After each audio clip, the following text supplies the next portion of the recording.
स्थिरैरङ्गैस्तुष्टवागुंसस्तनूभिः यशेम देवहितं यदायुः।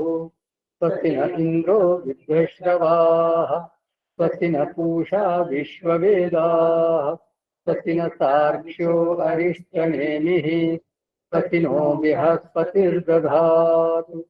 ॐ शान्ति शान्ति शान्तिः। सदाशिवसमारम्भाम् शङ्कराचार्यमध्यमाम् अस्मदाचार्यपर्यन्ताम् वन्दे गुरुपरम्पराम्। शङ्करं शङ्कराचार्यं केशवं बादरायणम् सूत्रभाष्यकृतौ वन्दे भगवन्तो पुनः पुनः। ॐ पार्थाय प्रतिबोधितां भगवता नारायणेन स्वयं व्यासेन ग्रथितां पुराणमुनिना मध्ये महाभारतम् अद्वैतामृतवर्षिणे भगवतीम् अष्टादशाध्यायिनी अम्ब त्वामनुसन्दधामि भगवद्गीते भवद्वेषिणी। नमोऽस्तु ते व्यास विशालबुद्धे पुल्लारविन्दाय तपनेत्र येन त्वया भारततैलपूर्णः प्रज्वालितो ज्ञानमयप्रदीपः प्रपन्नपारिजाताय स्तोत्रवैत्रैकपाणये ज्ञानमुद्राय कृष्णाय गीतामृतदुहे नमः। सर्वोपनिषदो गावो दोग्धा गोपालनन्दनः पार्थो वत्सः सुधीर्भोक्ता दुग्धं गीतामृतं महत्। वसुदेवसुतं देवं कंसचाणूरमर्दनं देवकी परमानन्दं कृष्णं वन्दे जगद्गुरुं। कृष्णं वन्दे जगद्गुरुं। कृष्णं वन्दे जगद्गुरुं। डॉक्टर सक्सेना साहब। हरिओम। हाँ, कीर्तन कर दीजिएगा।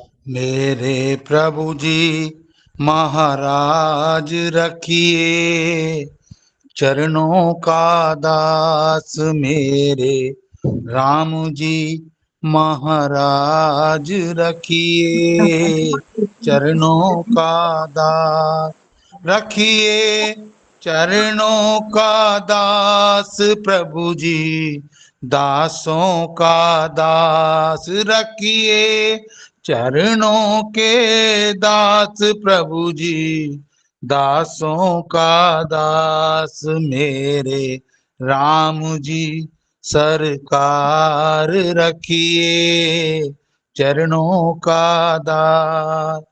हरे कृष्णा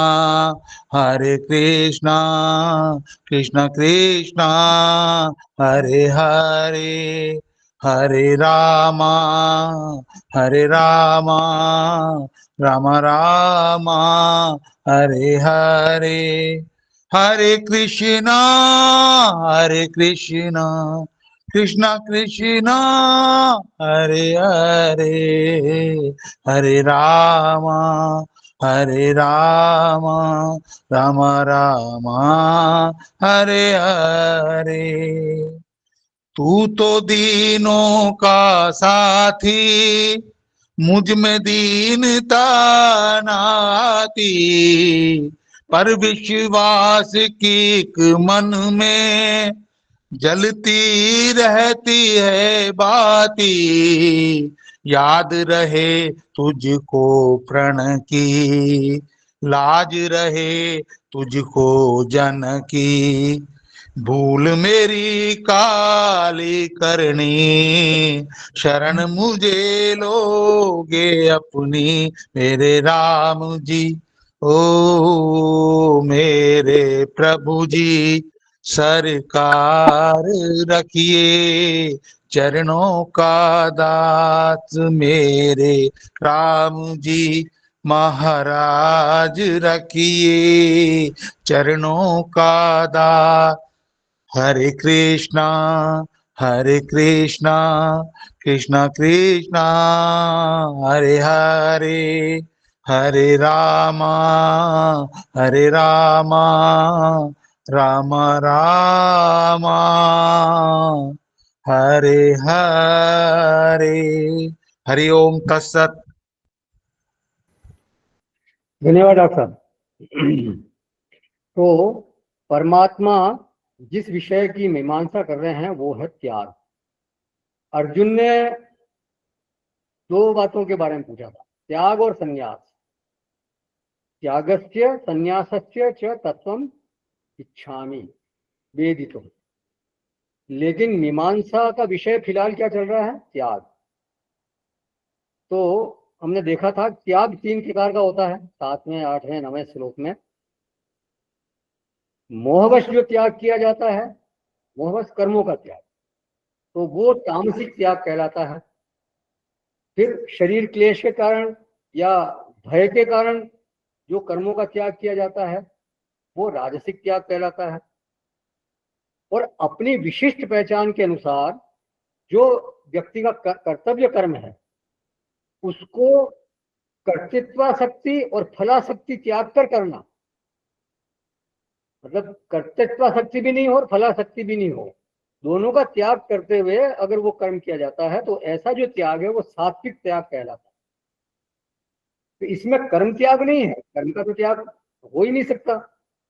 केवल कर्माशक्ति, वो सॉरी फलाशक्ति और कर्तृत्वाशक्ति, इसका त्याग।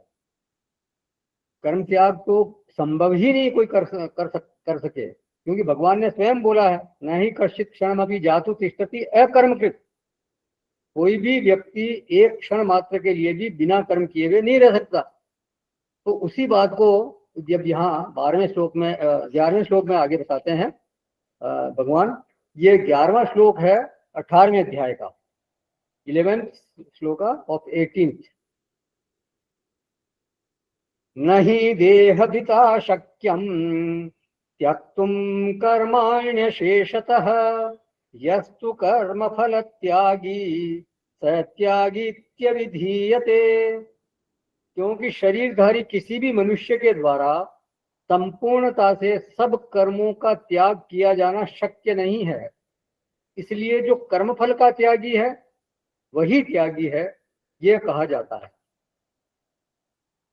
जो तीसरे अध्याय में बात कही थी उसी को यहाँ वापस भगवान दोहराते हैं, उसी का उपसंहार, क्योंकि ये 18वां अध्याय उपसंहार है। सभी पीछे जो विषय आए हैं उन्हीं का वापस से एक तरह से पुनर्दोहराव है। तो बोलते हैं, नहीं देह भृता शक्यम त्यक्तुम कर्माणि अशेषतः।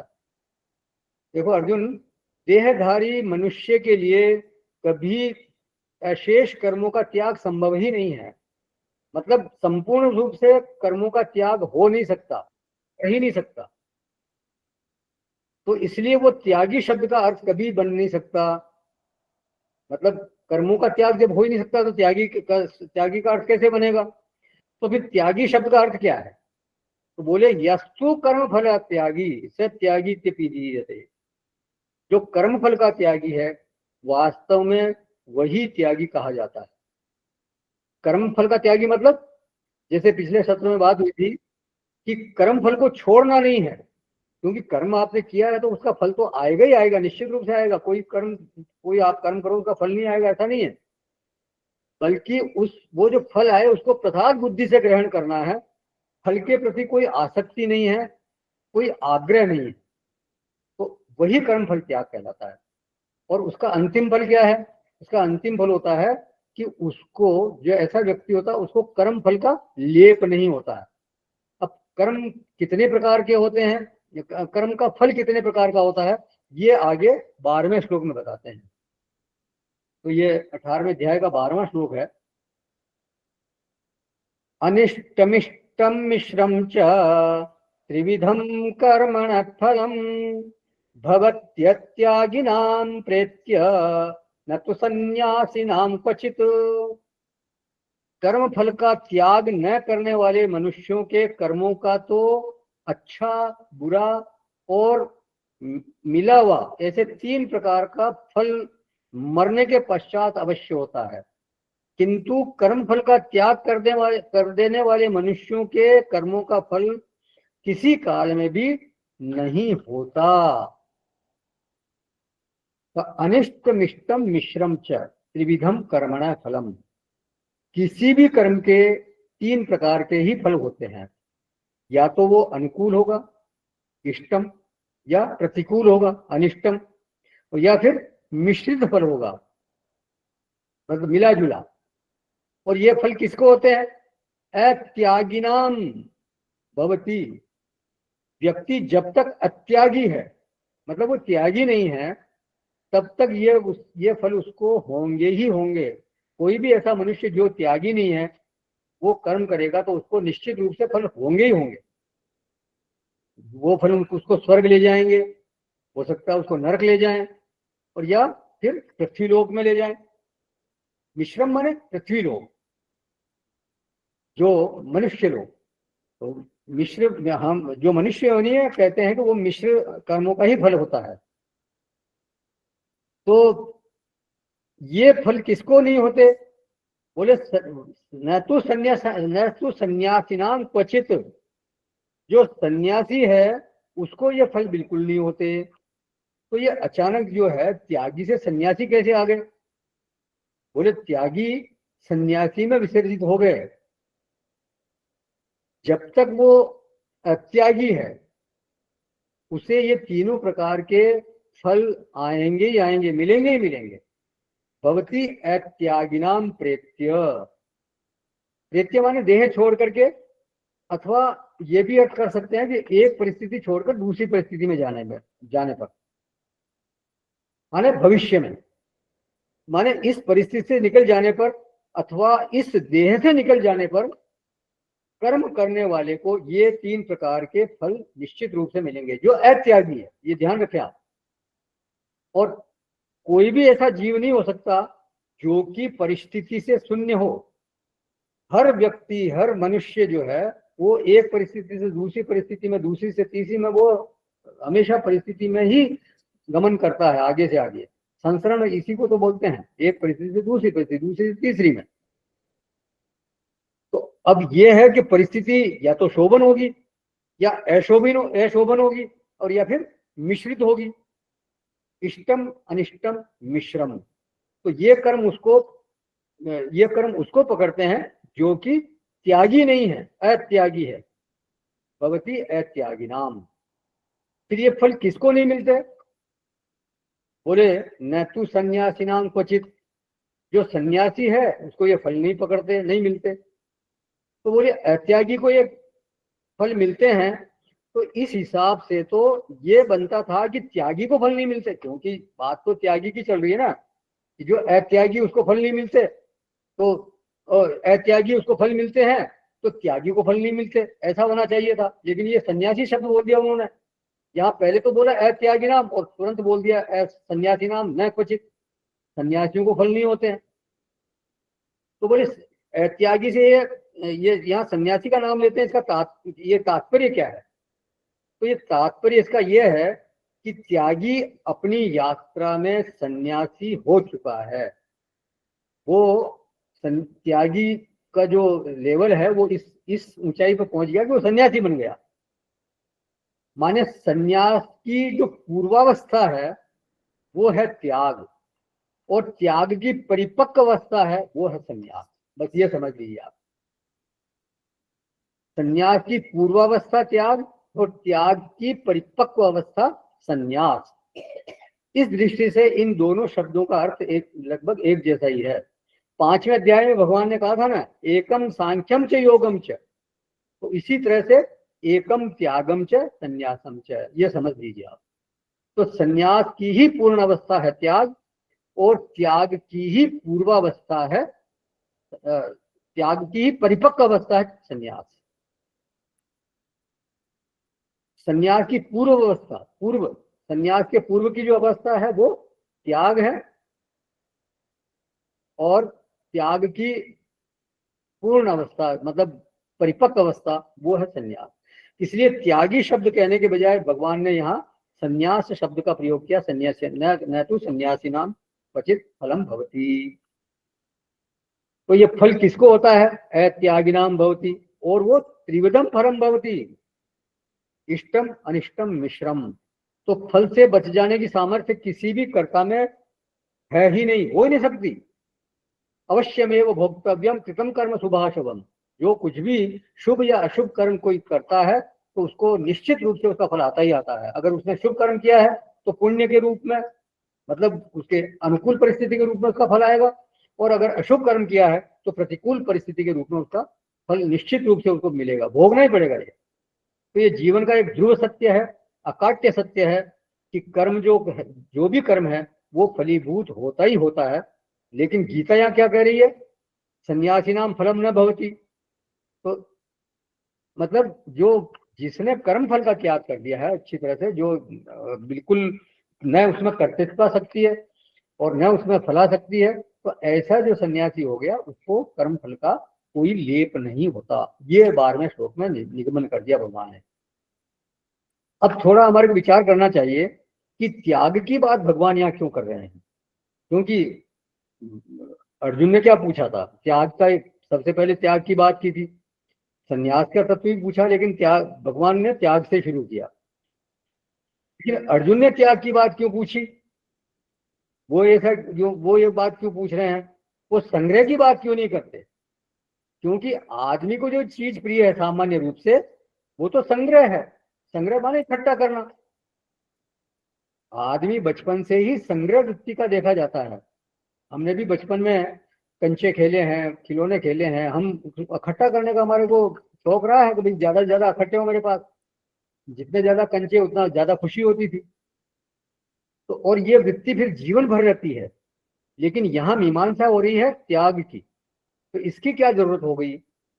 बात होनी चाहिए थी संग्रह की। तो कई बार कोई शब्द ऐसा होते हैं, कोई शब्द ऐसे होते हैं जिन्हें हमारे को समझना पड़ता है कि ये जीवन के कैसे निकट है अथवा ये जीवन के कैसे निकट नहीं है। कोई शब्द अगर जीवन के निकट है तब उसको समझना पड़ता है कि ये कैसे हमारे जीवन के निकट है। अगर वो जीवन के निकट नहीं है तो वो फिर दार्शनिक मीमांसा लगती है, फिर वो जीवन का सत्य लेने लगता नहीं है, जीवन से एक तरह से दूर की बात लगती है। तो हमारी तो इच्छा ही है कि भाई संग्रह की बात होनी चाहिए, त्याग की बात क्यों कर रहे हो? तो अगर आप संग्रह की बात करोगे तो हमारे को लगेगा कि हमारे जीवन के निकट की चर्चा हो रही है।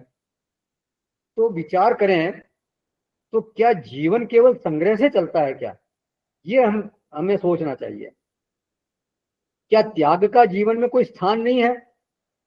शास्त्र जो है वो त्याग की बात क्यों करते हैं? क्या वो हमारी मूल प्रवृत्ति को नहीं जानते क्या?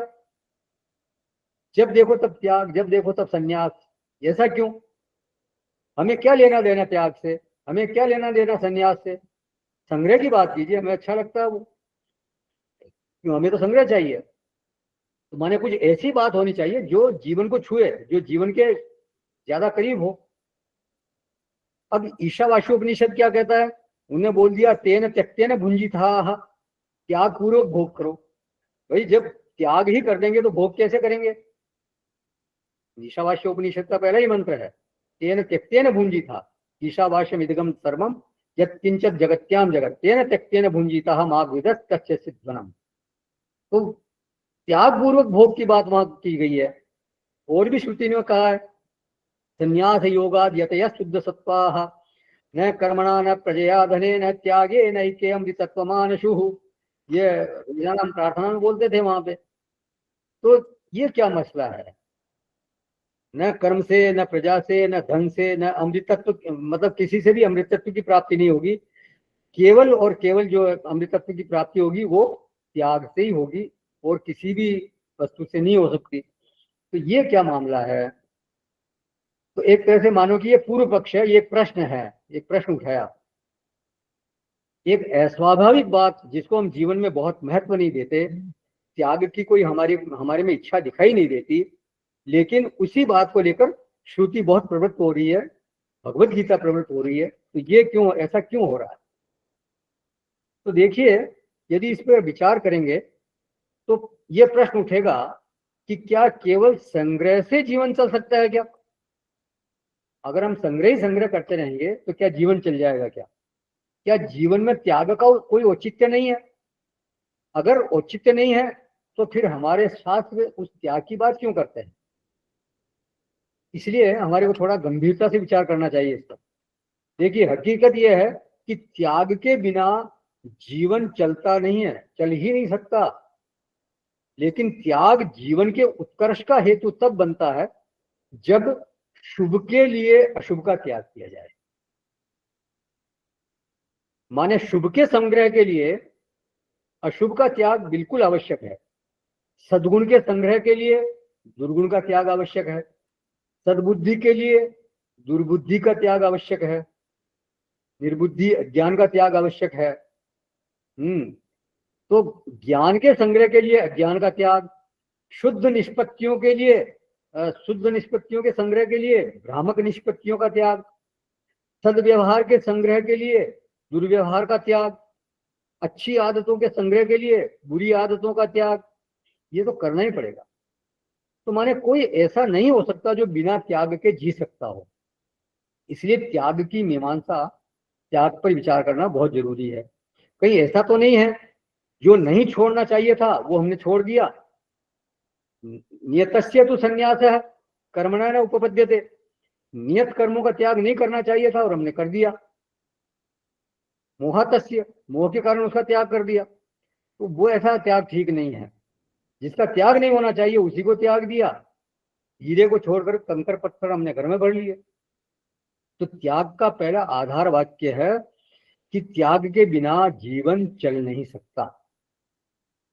ये ठीक है, किसी के जीवन में संग्रह, किसी को जीवन में संग्रह की बात ज्यादा समझ में आती है, लेकिन हकीकत यह है कि त्याग के बिना संग्रह भी सही ढंग से नहीं हो सकता।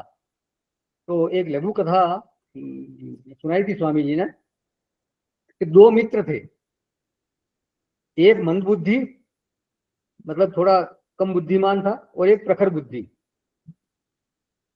ज्यादा समझदार था। वो दोनों व्यापार करने के लिए घर से निकले। तो चलते समय दोनों के थैले में एक चीज थी, मतलब मानो कि अन्न था। अन्न लेकर वो घर से निकले, दोनों बराबर बराबर अन्न ले लिया।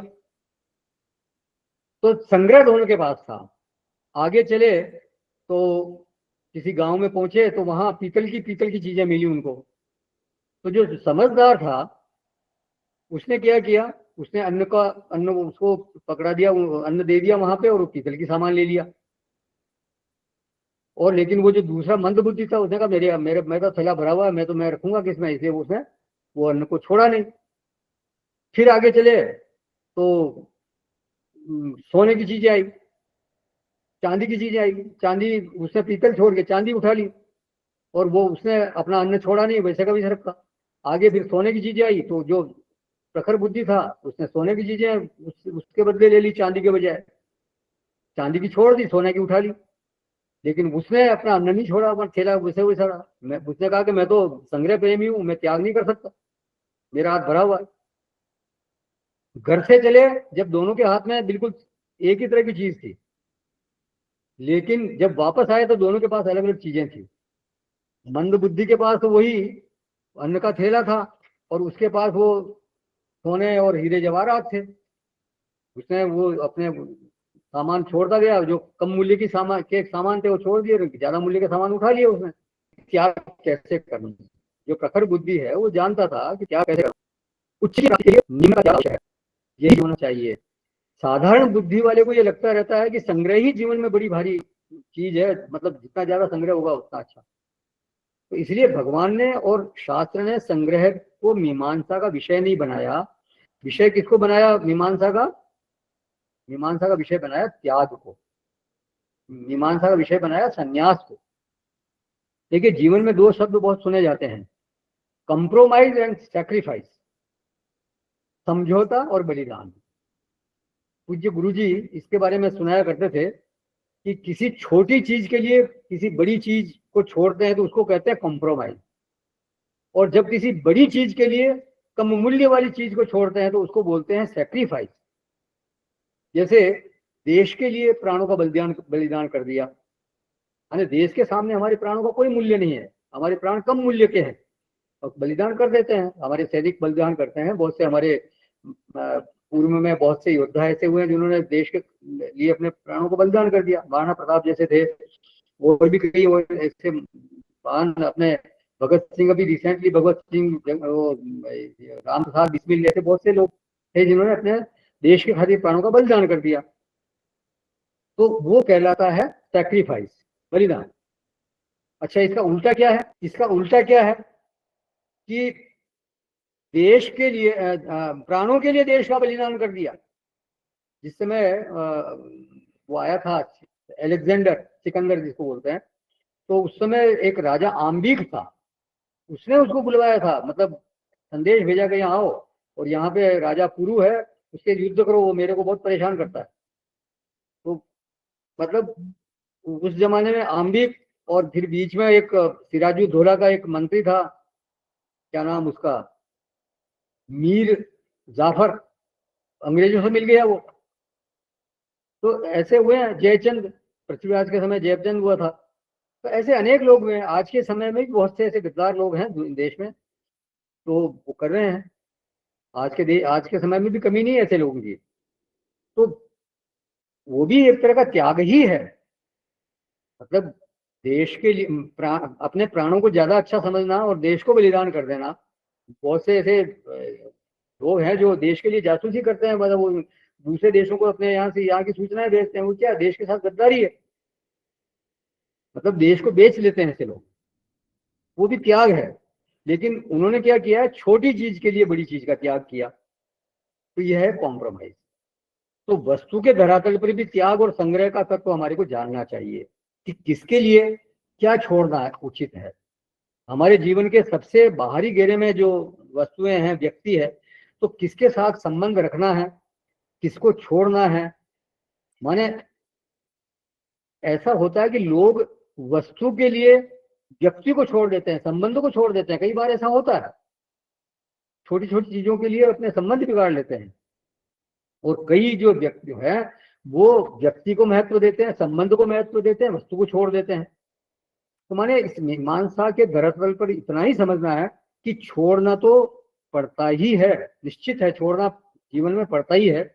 ये नहीं कि कोई त्याग के बिना रह सकता हो, नहीं रह सकता, लेकिन ये है कि त्याग, वो हमारे को ये समझना है कि किसका त्याग करना है।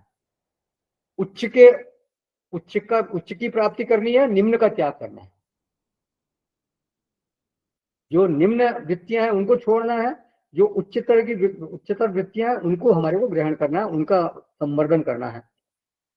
अब आचरण के स्तर पर देखें तो सदाचार और दुराचार में से किसको छोड़ें, किसको पकड़ें, ये तो विवेक करना ही पड़ेगा ना। मतलब दुराचार को छोड़ना है, सदाचार को हमारे को संवर्धन करना है, तो विवेक करके त्याग और संग्रह हमारे को करना पड़ेगा। फिर गुणों के धरातल पर, बुद्धि के धरातल पर, विचार के धरातल पर, स्वभाव के धरातल पर, माने परत दर परत जो हमारे व्यक्तित्व के ये धरातल हैं अलग अलग, और हर एक धरातल पर त्याग और संग्रह है। ये विवेक करना पड़ेगा कि किसका हमें त्याग करना है, किसका हमें संग्रह करना है। तो आचरण में त्याग संग्रह है, गुण अवगुण में त्याग संग्रह, वैचारिक निष्पत्तियों में त्याग संग्रह, माने गलत फहमियों का त्याग और सही निष्पत्तियों का संग्रह। हमारी अपने बारे में, जगत के बारे में, लोगों के बारे में, माने दसियों चीजें हैं जिनके विषय में हमारी निष्पत्तियां भ्रामक हो सकती है, तो विचारित नहीं है। किसी को विरोधी मान लिया तो फिर किसी भी कभी भी हमारा भाव उसके प्रति ठीक नहीं होगा। अगर एक व्यक्ति के प्रति हमने गलत धारणा बना दी कि ये मेरा विरोधी है या ये ठीक नहीं है व्यक्ति, तो चाहे वो कितना ही अच्छा हो, लेकिन एक बार आपने धारणा बना ली तो वो सही नहीं होगी। वो हमारा आचरण फिर उसके प्रति ठीक नहीं रहेगा। हमारे भाव और हमारे आचरण का नियामक कौन बनता है? हमारी निष्पत्ति। किसी भी व्यक्ति के बारे में हमारे जो धारणा बनती है उसी के अनुसार तो हम व्यवहार करते हैं उसके साथ। तो उस धरातल पर हमारे को देखना चाहिए कि कौन सी चीज त्याज्य है और कौन सी चीज ग्राह्य है, संग्रहणीय है। साधु स्वभाव की प्राप्ति के लिए दुष्ट स्वभाव का त्याग होना बहुत आवश्यक है, होना ही चाहिए। तो त्यागस्य तत्वम वेदितुम इच्छामि, ये कितना अच्छा प्रश्न किया अर्जुन ने। हम जैसे लोगों के मन में तो ये प्रश्न आ ही नहीं सकता, बहुत ही मुश्किल है। हमारे मन में तो एक ही प्रश्न आएगा कि संग्रह कैसे हो, बस ज्यादा से ज्यादा संग्रह होना चाहिए। लेकिन अर्जुन जो है वो त्याग का तत्व जानना चाहते हैं और संन्यास का तत्व जानना चाहते हैं। अब देखिए, त्याग की जो प्रक्रिया है उसका अवसान कहाँ होता है? उसका अवसान होता है संन्यास में। जैसे अभी देखा हमने, माने उपाधियों के त्याग में, निरुपाधिक स्वरूपावस्थान के लिए जो आवश्यक है कि आत्मा के अतिरिक्त सर्व का त्याग हो जाना चाहिए। आत्मावस्थान अगर किसी भी व्यक्ति को करना है, कोई महापुरुष अगर आत्मावस्थान में जाना चाहता है, तो उसको सारी उपाधियों का त्याग होना आवश्यक है, तभी तो निरुपाधिक बनेगा। एकदम स्वरूपावस्थान का मतलब एकदम निरुपाधिक अवस्था।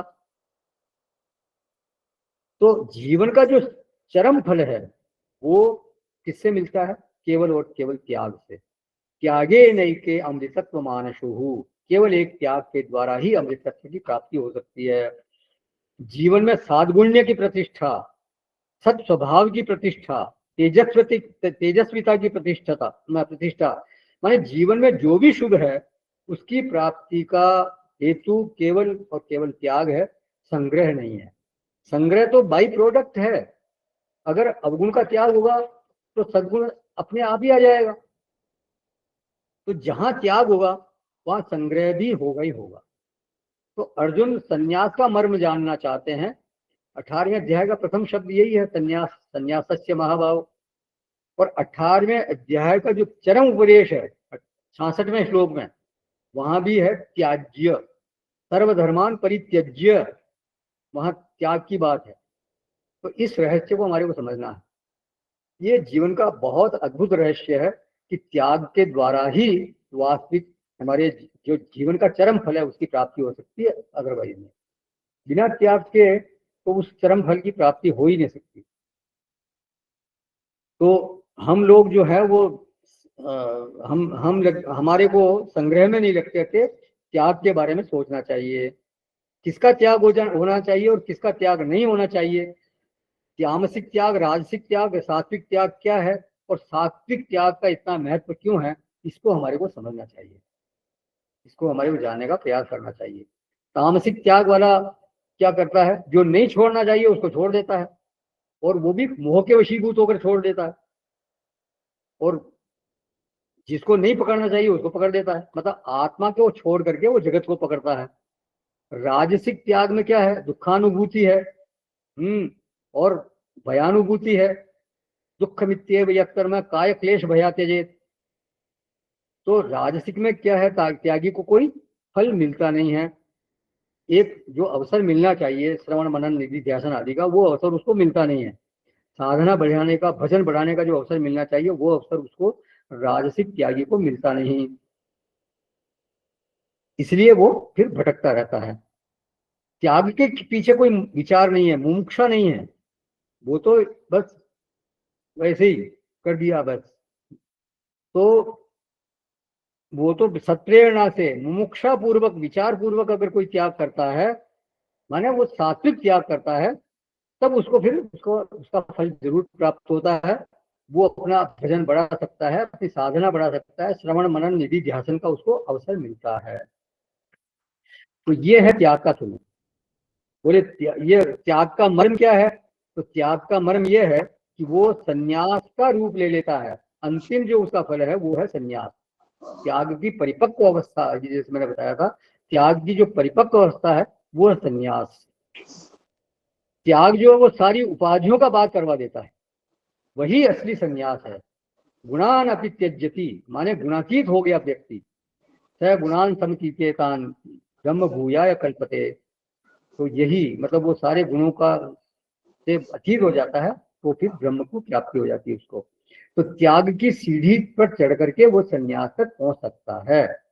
तो सन्यासी नाम फलम न भवती, उसमें जब भोक्तृत्व नहीं है तो कर्तृत्व भी नहीं है, और कर्तृत्व नहीं है तो फिर उसको भोक्तृत्व नहीं है तो किसी फल की भी जरूरत नहीं।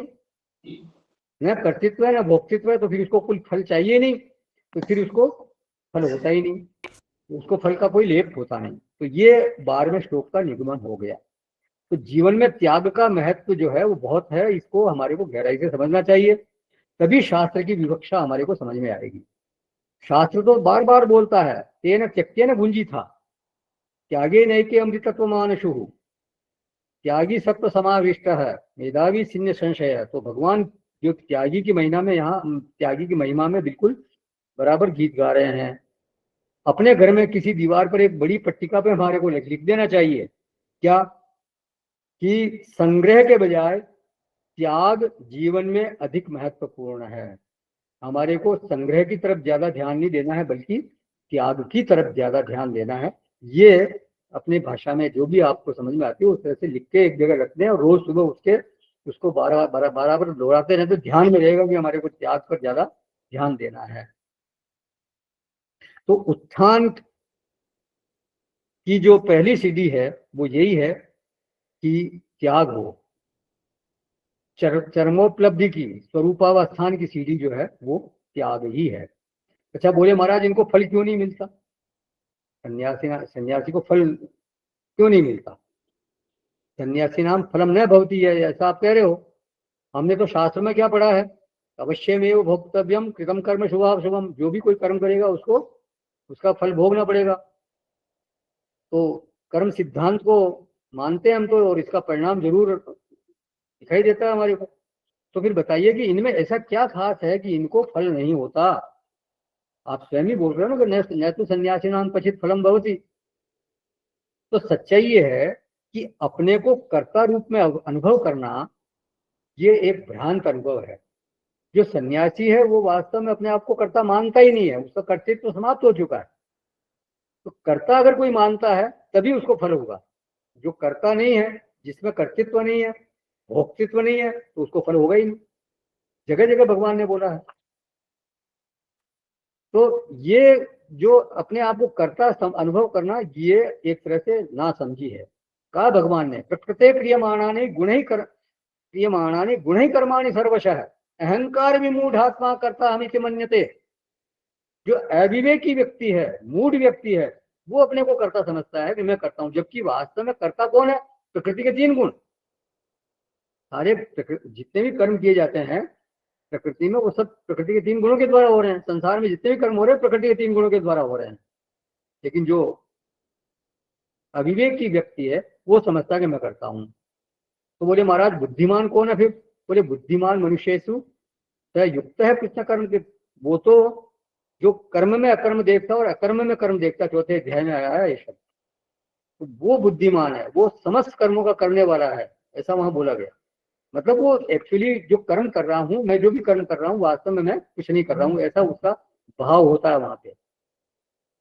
तो मूढ़ और बुद्धिमान दोनों की परिभाषा गीता में प्राप्त होती है। ये माम एवं जानाति पुरुषोत्तम स असम्मूढ़ है। 15वें अध्याय में बोला यो माम एवं जानाति,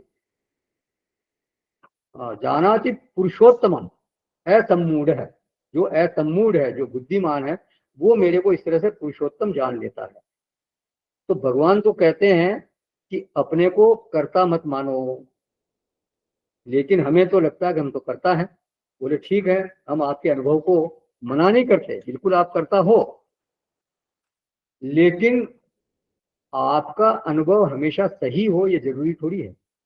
भाई एक स्वामी जी कहते थे कि सबसे पहला जो प्रमाण है वो है श्रुति प्रमाण, फिर युक्ति प्रमाण, और फिर आपका अनुभव प्रमाण। लेकिन आप उनके सामने आपका अनुभव जो है, अगर वो जरूरी नहीं कि आपका अनुभव सही ही हो, तो अनुभव गलत भी हो सकता है। अनुभव का मतलब क्या है? अनु माने पश्चात, जो बाद में हो। किसी से मिलकर मतलब अच्छा लगा, सुख हुआ, तो क्या बोलते हैं? सुख का अनुभव हुआ। वो कब हुआ? कि मिलने के बाद हुआ। मिलना माने क्या? एक दूसरे से बिल्कुल लिपट के या इसके वैसे थोड़ी मिले। मतलब इंद्रियों से हमने उसको विषय किया, उसको देखा, उनकी बात सुनी, उसका प्रेम, उसका वात्सल्य, उसका मेरे प्रति लगाव, वो हमने जाना। और उसके जानने के बाद भव, किम भव सुखम, उसके बाद सुख हुआ। तो यदि वो ये प्रतिकूल हो तो क्या बोलेंगे कि दुख हुआ, अच्छा नहीं लगा, मुझे बुरा लगा। तो पश्चात, बाद में, अनुभव मतलब बाद में होने वाला। तो रूप का अनुभव नेत्र प्रमाण व्यापार के पश्चात होता है, स्वाद का अनुभव रसना प्रमाण व्यापार के पश्चात होता है, मतलब शब्द का अनुभव कर्ण व्यापार, कर्ण प्रमाण व्यापार के पश्चात होता है। माने प्रमाण व्यापार के बिना कोई भी इस तरह से जानकारी होगी नहीं। तो अनुभव गलत भी हो सकता है। कब गलत होगा? जब उचित प्रमाण व्यापार न हो, जब प्रमाण व्यापार में दोष हो। रज्जु को सर्प अनुभव कर लिया, सज्जन को दुर्जन अनुभव कर लिया, ये भी अनुभव ही है ना। तो ध्यान रखें, भ्रम काल में जो है वो भ्रम बिल्कुल प्रमा लगता है, एकदम सही लगता है। स्वप्न काल में जो स्वप्न है वो बिल्कुल सही लगता है। उस समय अगर कोई सामने शेर आ गया तो आप बिल्कुल डरेंगे, बिल्कुल सही लगेगा कि मेरे सामने शेर आ गया है, भय होगा। हो सकता है आप स्वप्न से जाग पड़े और फिर पता चले अरे वो तो सपना था। लेकिन स्वप्न के समय में तो बिल्कुल सही लग रहा था, तभी तो आप भय खा रहे हैं। अगर स्वप्न में आपको ये मालूम हो जाए कि स्वप्न है तो फिर आप उस समय डरेंगे थोड़ी। तो उसी तरह से जब भ्रम होता है तो भ्रम काल में वो भ्रम जो है वो प्रमा लगती, बिल्कुल एकदम सत्य अनुभव लगता है। किसी को जब तक रज्जु का ज्ञान नहीं हो जाता तब तक वो सर्प जो है भ्रम लगता नहीं। वो सर्प जो है वो भ्रम नहीं लगता, सर्प सत्य लगता है, सर्प यथार्थ लगता है, प्रमा लगती है वो। इसी तरह से किसी को दुर्जन समझ लिया तो जब तक वो भ्रम नहीं मिटेगा तब तक हम उसको दुर्जन ही समझते रहेंगे, उसको सज्जन नहीं बोल सकते। वो हमारे को यही लगता रहेगा वो मेरा विरोधी है। तो कर्ता का अनुभव होना ये कोई बहुत असंभव बात नहीं है, लेकिन हमें ये जांचना चाहिए कि क्या ये अनुभव हमारा जो है वो क्या सही है क्या। और ये बात तो पक्की ही है कि जब भी हमसे कोई कर्म होता है तो मैं पूर्ण रूप से उसका उस कर्म का कर्ता नहीं होता, ये बात पक्की है। अभी आ जाएगा आपको समझ में सारी बात। अन्य भी कई घटक है जो उस कर्म को पूरा करने में हमारा सहयोग करते हैं, उनका योगदान है पूरा। तो अपने को ही किसी कर्म का पूर्ण रूप से कर्ता मान लेना ये एक तरह से बेईमानी है, ये छल है एक तरह का। आगे आएगा जहां भगवान बोलते हैं तत्रैवम सति कर्तारम आत्मानम केवलम तू यह, केवल मैं ही इस कर्म का करता हूं। अगर ये इस तरह का ख्याल कोई रखता है तो वो एक नंबर का मूर्ख है, बिल्कुल मूर्खतापूर्ण बात कर रहा है वो। ऐसा पश्यति दुर्मति ही, दुर्मति बोल दिया उसको। बोले महाराज मैं तो अपने को कर्ता मानूं तो इसमें दोष क्या है, माने वैचारिक दोष क्या है। तो भगवान यहाँ बताते हैं कि किसी भी कर्म को करने में कई सारे फैक्टर काम करते हैं। कितने फैक्टर काम करते हैं ये भगवान यहाँ बताते हैं। तो ये 13वां श्लोक है 16वें अध्याय का। अब तक की चर्चा में किसी को कोई प्रश्न है या कुछ ऐड करना है इसमें? नहीं तो फिर हम 13वें श्लोक में प्रवेश करेंगे। 18वें अध्याय का 13वां श्लोक है। पंचैतानि महाबाहो कारणानि निबोध मे, सांख्ये कृतान्ते प्रोक्तानि सिद्धये सर्व कर्मणाम। हे महाबाहो, संपूर्ण कर्मों की सिद्धि के ये 5 हेतु कर्मों का अंत करने के लिए उपाय बतलाने वाले सांख्य शास्त्र में कहे गए हैं, उनको तुम मुझसे भली भांति जान। तो पंचैतानि महाबाहो सर्व कर्मणाम सिद्धे एतानि पंच कारणानि। तो हे महाबाहो, तुमने बड़ी बड़ी उपलब्धियां प्राप्त की। महाबाहो मतलब बहुत लंबी बाहों वाले, लंबी भुजाओं वाले। इससे पहले चर्चा हो चुकी इस बारे में, जिसके हाथ बहुत लंबे हैं और जिसकी पहुंच बहुत लंबी है। पहुंच मतलब जिसकी दिगांतर तक पहुंचो, वो ऐसा अर्जुन का तो पूरे विश्व में उस समय नाम था। तो बहुत बड़ी बड़ी उपलब्धियां तुमने प्राप्त की हैं। तो इस समझ को भी तुम धारण करो। क्या समझ है? बोले सारे कर्मों की सिद्धि के लिए एतानी पंच कारणानि, सभी कर्मों की सिद्धि के लिए 5 कारण होते हैं। माने कोई भी कर्म इन 5 कारणों के बिना इन 5 हेतुओं के बिना हो नहीं सकता। तो 5 कारण क्या है? वो निबोध में, मुझसे तुम समझो। देखो ये सांख्य शास्त्र में कहा गया है। सांख्य माने वेदांत सम्यक रूपेण ख्यायते इति सांख्यम। सम्यक रूप से, युक्ति युक्त रूप से जिसका कथन हुआ हो, कथन से पहले चिंतन हुआ है, अच्छी तरह से विचार हुआ है, तो उसको बोलते हैं सांख्य। उस चिंतन का परिणाम है वो भी होता है सांख्य, और जो चिंतन करने वाला है उसको भी बोला जाता है सांख्य। तो विचार करने वाला, विचार से निष्पन्न परिणाम और विचार की प्रक्रिया, इन तीनों को बोलते हैं सांख्य। ये वो सांख्य दर्शन नहीं है। सांख्य माने एक वेदांत में शब्द है, मतलब अच्छी तरह से विचार करना। जो विचार करने वाला है उसको भी बोलते हैं सांख्य, जो विचार से परिणाम निकलता है उसको भी बोलते हैं सांख्य, और विचार की प्रक्रिया को भी बोलते हैं सांख्य। तो बोलते हैं सांख्ये कृतांते प्रोक्तानी। तो सांख्य के साथ विशेषण दिया भगवान ने, कृतांते। सांख्य क्या क्या है? बोले कृतांत है। कृतांत है मतलब ये जीव जीव जीव भाव का अंत करने वाला है।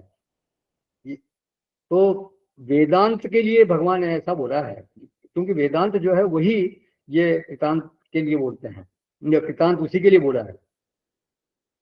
तो कृतांत रूप वेदांत में ये 5 कारण बताए गए हैं कर्म के, कर्म को सहयोगी।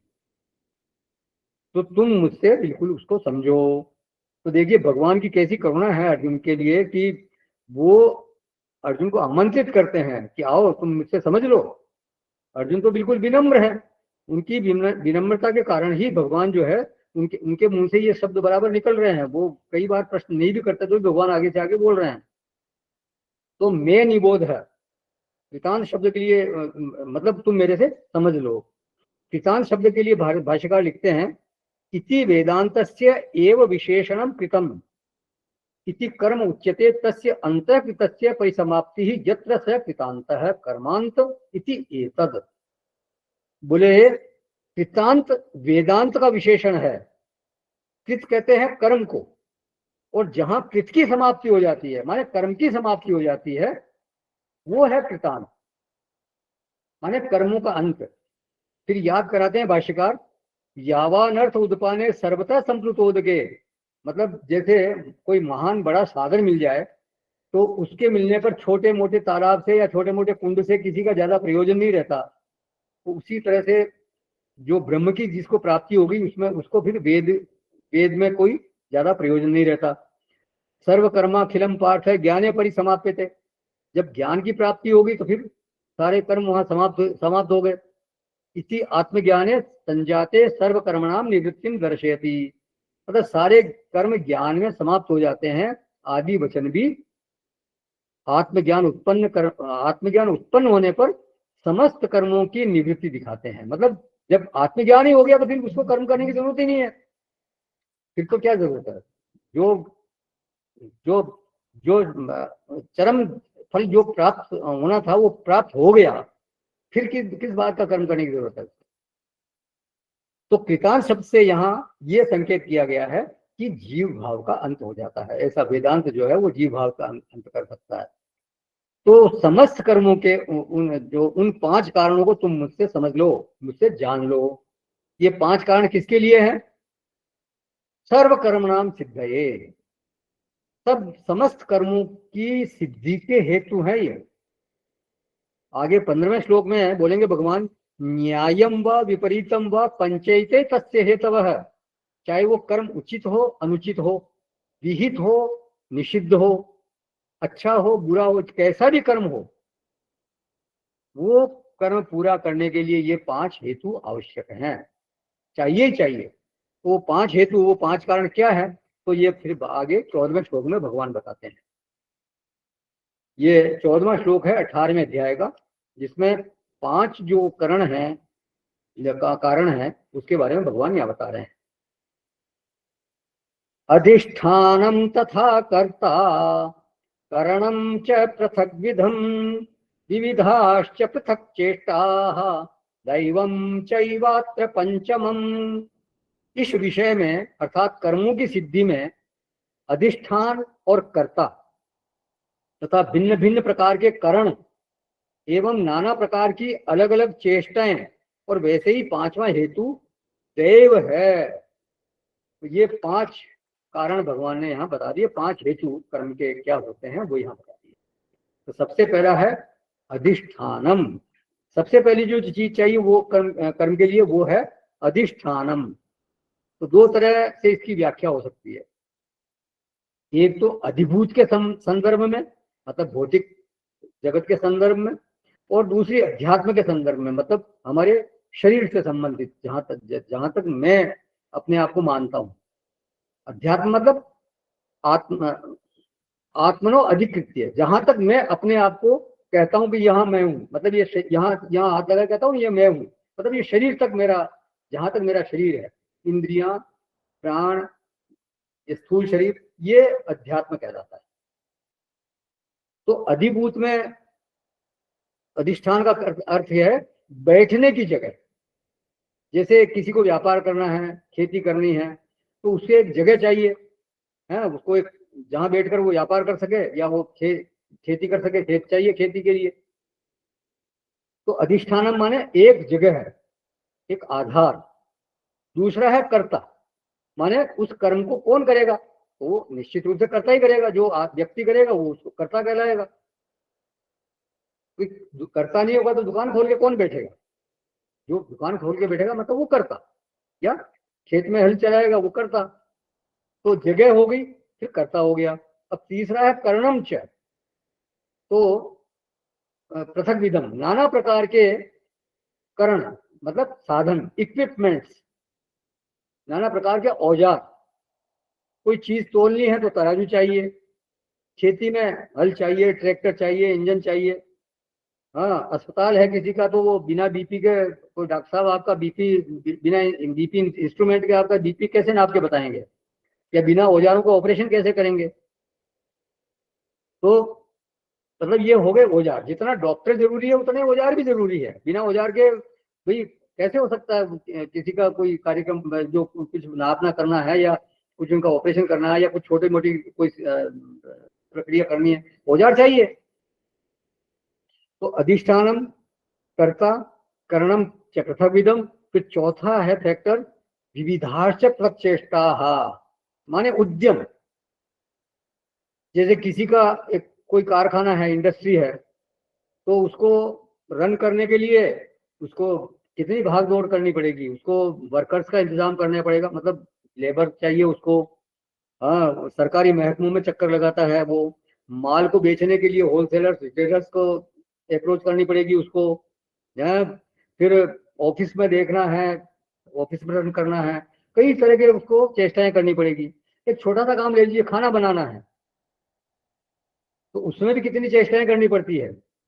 सब्जी काटना है, गैस चालू करना है, कुकर में उसे उबालना है, तड़का लगाना है, फिर आटा गूंदना है, रोटी बेलना है, तवा रखना है, फिर तक वो रोटी बेल के तवा में डालना है, उसको पलटना है। कई अलग अलग चेष्टाएं हैं। आप गिनेंगे तो कई दसियों चेष्टाएं निकल आएंगी, 50 चेष्टाएं निकल आएंगी। हर काम में बहुत सी चेष्टाएं करनी पड़ती है। नहाते हैं तो भी सभी, आप साबुन भी डालेंगे, बाल्टी में वो बग्गे से ऊपर पानी डालेंगे, सभी बातें हैं। तो ये चेष्टा है विविधाश्च। तो फिर बोले अब 5वां घटक कौन सा है? बोले देवम। बोले प्रभु ये क्या है? बोले ये जो देवम है ये मेरे हाथ में है। देवम चैवात्र पंचमम। देव शब्द का अर्थ होता है दिव्य, अदृष्ट, समर्थ, प्रभाव युक्त, माने इफेक्टिव। आप कुछ भी बोल दो उसको। देवता अदृष्ट है, प्रारब्ध भी अदृष्ट है, भाग्य भी अदृष्ट है। दैवम शब्द के लिए भाष्यकार लिखते हैं दैवम आदित्यादि चक्षुरादि अनुग्राहकम। बोले देव अर्थात चक्षु आदि इंद्रियों के अनुग्राहक सूर्य आदि देव हैं। तो वो अपन अध्यात्म में समझेंगे इस बात को। अनुग्राहकम माने अधिदेव सत्ता, जो देव है। कई विद्वानों ने इसका इस तरह से अर्थ किया है कि जो हमारा पूर्वकृत है, जो कुछ भी हमने पूर्व में किया है, वो या तो सहायक बनकर आता है या फिर अवरोधक बनकर आता है, लेकिन उसको हम डिनाई नहीं कर सकते। वो डिनाई नहीं किया जा सकता। देव संज्ञा क्यों दे रहे हैं? तो देवाश्रित होने के नाते, प्रभु आश्रित होने के नाते हम उसको देव, ये भगवान यहाँ देव संज्ञा उसको दे रहे हैं। तो प्रारब्ध को भी इसीलिए देव बोल देते हैं। लक्ष्मण जी ने समुद्र के किनारे जब वो सेतु बांधने की बात आई तो वहां बोला ना, देव देव आलसी पुकारा, कादर मन कर एक अधारा, देव देव आलसी पुकारा। माने भाग्य या प्रारब्ध ये कौन बोलते हैं? आलसी लोग बोलते हैं। तो ये ऐसा नहीं है कि लक्ष्मण जी को कोई अधिदेव का तिरस्कार करना वहां चाह रहे हो। वो तो भगवान के मुख से निकला था कि सखा कही तुम नीक उपाई, करिए देव जो हो ही सहाई। अगर देव सहायता करता है तो हमारा काम हो जाएगा, मतलब हम समुद्र को बांध देंगे। तो लक्ष्मण जी ने कहा कि महाराज ये बात ठीक नहीं है, पूर्व की जमा पूंजी अवरोधक भी हो, तो आज का जो पुरुषार्थ है उस अवरोधक को लांघने की क्षमता रखता है, और ऐसी क्षमता वाला वो होना चाहिए हमारा पुरुषार्थ कि जो पूर्व के अवरोधक को लांघ सके। तो आप तो सर्वसमर्थ है, तो आपके मुंह से ये देव शब्द से हमारे को ठीक नहीं लग रहा है, इसलिए लक्ष्मण जी ने वहां कहा। तो वो संदर्भ दूसरा था। तो प्रारब्ध जो है वो अदृष्ट है, दैवाश्रित है, और उसका प्रभाव निश्चित रूप से होता है, आप चाहे माने या न माने। जैसे कोई विद्यार्थी है, परीक्षा देने जाता है और उसने खूब पढ़ाई की है, लेकिन वहां गया और उसने पढ़ा भी सही, जो कोई क्वेश्चन आया उसने पढ़ा भी था, लेकिन उस समय भूल गया, याद नहीं आया, देववशात। ऐसा होता है। या जिसके हाथों में वो जांचने को गई कॉपी, कोई ऐसा व्यक्ति के पास गई तो उसको पता नहीं कि ऐसा प्रेरणा हुई कि इसको नंबर मिल जाना चाहिए, उसको नंबर दे दिया। और कई चीजें देव पर आश्रित है, ये पक्का है। तो आपके मानने से या न मानने से उसका प्रभाव घटता या बढ़ जाता नहीं है, बिल्कुल, ये तो बात पक्की है, देव का असर होता है। तो अदृष्ट की जो अनुभूति है, ये जो है वो ईश्वरवाद का सबसे बड़ा हेतु है। दो आदमी हैं, दोनों ही अच्छे करता है, बिल्कुल कर्मठ है, मधुरभाषी है, अपने अपने काम में बिल्कुल होशियार है, बिल्कुल एक्सपर्ट है, दोनों की दुकान एक ही जगह है, बिल्कुल पास पास में, बिल्कुल एक दो दुकान छोड़ के दूसरी दुकान है, मतलब बाजार में, दोनों के पास एक सा सामान है।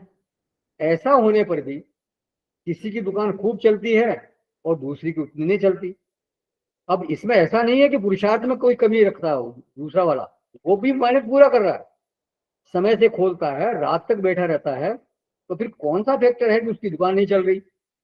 अधिष्ठानम बराबर है, कर्ता बराबर है, करण बराबर है, चेष्टा बराबर है, इसके बावजूद भी परिणाम बराबर नहीं है। तो कौन इसके लिए जिम्मेदार है? तो आदमी फिर इस अदृष्ट की अनुभूति करता है।